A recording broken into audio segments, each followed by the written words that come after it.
अस्सलामुअलैकुम नाज़रीन, आऊं आहियां कमांडो कंवर ऐं अवां ॾिसी रहिया आहियो पंहिंजो पसंदीदा न्यूज़ चैनल सचाई न्यूज़। अस्सलामुअलैकुम नाज़रीन, अवां ॾिसी रहिया आहियो सचाई न्यूज़।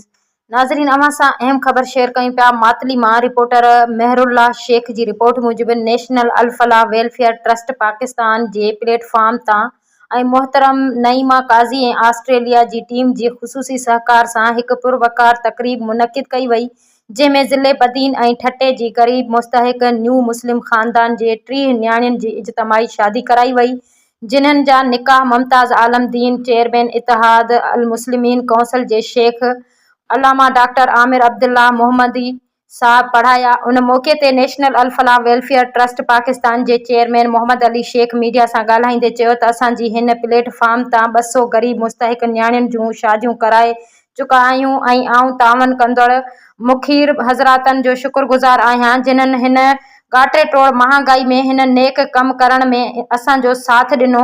प्रोग्राम में मातली भरिसां अली पैलेस शादी हाल में तक़रीब मुनक़िद कई वई ऐं न्याणियुनि खे ॾाज में घर जो मुकमल सामान ॾिनो वियो।